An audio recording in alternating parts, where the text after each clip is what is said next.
এই জন্য আবার বলি এ টু জেড আমরা এই কমিশনই মানি না। কিন্তু যদি আমাদেরকে বাধ্য করা হয় অবশ্যই আমরা আন্দোলন করব। যে আমাদেরকে ভাগ ভাগ টুকরা টুকরা করে তোমরা আমাদের মাথায় আর কাঁঠাল ভেঙে। প্রথম কথা হলো গঠিত ওই কমিশন এই জাতির চিন্তা চেতনা তাহজিব তামাদ্দুন এবং বিশেষভাবে আল্লাহ তাআলার আইনের বিরুদ্ধে অবস্থান নেওয়ার চলে তারা প্রত্যাখ্যাত বলে আমরা ঘোষণা করছি। এদের রিপোর্ট বাতিল করার কোনো ব্যাপার নয়, এদেরকেই আগে প্রত্যাখ্যান করতে হবে। এরা প্রত্যাখ্যাত হলে এদের রিপোর্ট শেষ। 2 নম্বর, আমাদেরকে একটু ভাবতে হবে আমাদেরকে কোন দিকে নিয়ে যাওয়ার জন্য জোর করে চেষ্টা করা হচ্ছে। আমাদের শিশুকালে আমরা দেখেছি আমাদের শিক্ষাদান শুরু হতো মক্তবের পাঠ দিয়ে। সকালবেলা মক্তবে যেতাম, ওখান থেকে আসার পরে গোসল করে মা কাপড় পরিয়ে বই হাতে ধরিয়ে স্কুলে পাঠিয়ে দিতাম।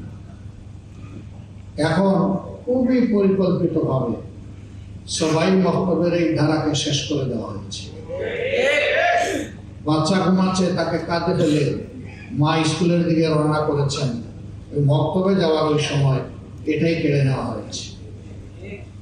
তারপর বিসমি রাব্বিকাল্লাযী খালাক দিয়ে যে শিক্ষা মুসলমানের বাচ্চা শুরু হওয়ার কথা, সেটা অন্য কিছু দিয়ে স্কুলে গিয়ে শুরু হচ্ছে। এই জায়গাটা শেষ করে দেওয়া হচ্ছে। সেই প্রজন্মেরই কিছু লোক হয়তো আজকে তারা গোটা নারী সমাজের প্রতিনিধিত্বের কথা বলে সমাজকে বিভ্রান্ত করছে। তারা কারা? কোরআনের সংস্কারের দাবি নিয়ে আমাদের সামনে এসেছেন। আমাদের কোনো অধিকার আছে তাদেরকে এই অধিকার দেওয়া? আমরা কে? এই কোরআন আল্লাহ তাআলা নাযিল করেছেন এবং এটার হেফাজতের দায়িত্ব আল্লাহ স্বয়ং নিজে কবুল করেছেন। কিয়ামত পর্যন্ত কেউ এখানে কোনো পরিবর্তন আনতে পারবে না।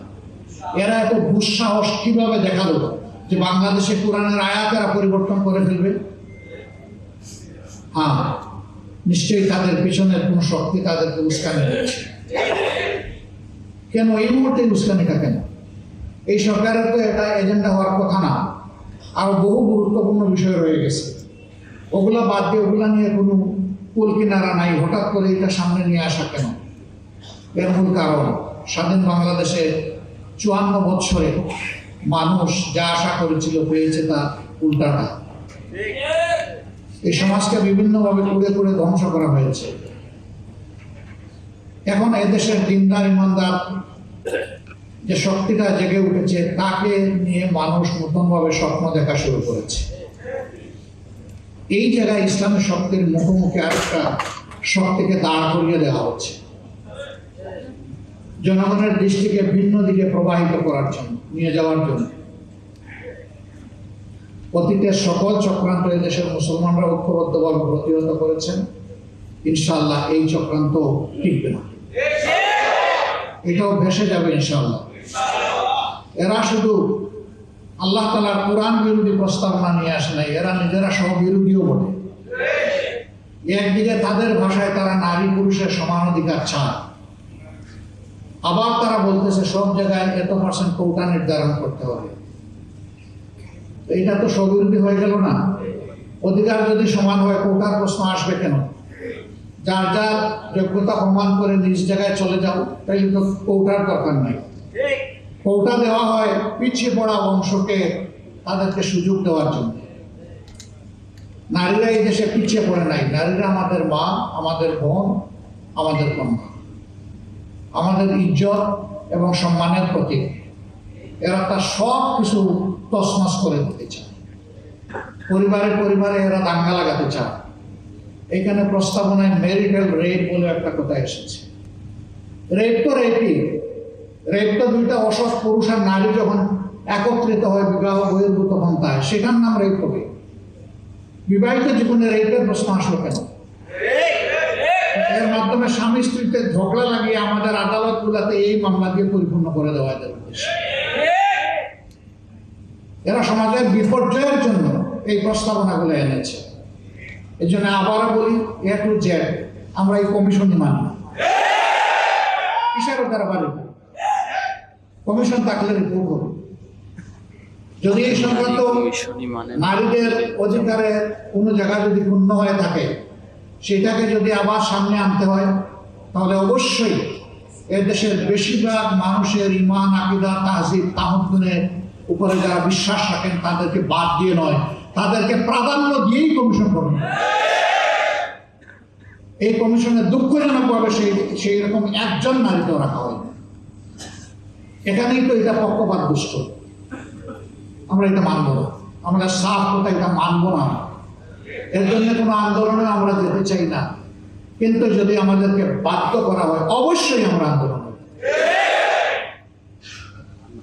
সম্মানিত ভাইয়েরা, যেহেতু নামাজের সময় হয়ে গেছে, আরো গুরুত্বপূর্ণ ব্যক্তিরা রয়েছেন, তারা কথা বলবেন। এই জন্য আমি আমার দলের পক্ষ থেকে আজকের এই আয়োজনের প্রতি পূর্ণ সংহতি প্রকাশ করার জন্য এখানে এসেছি।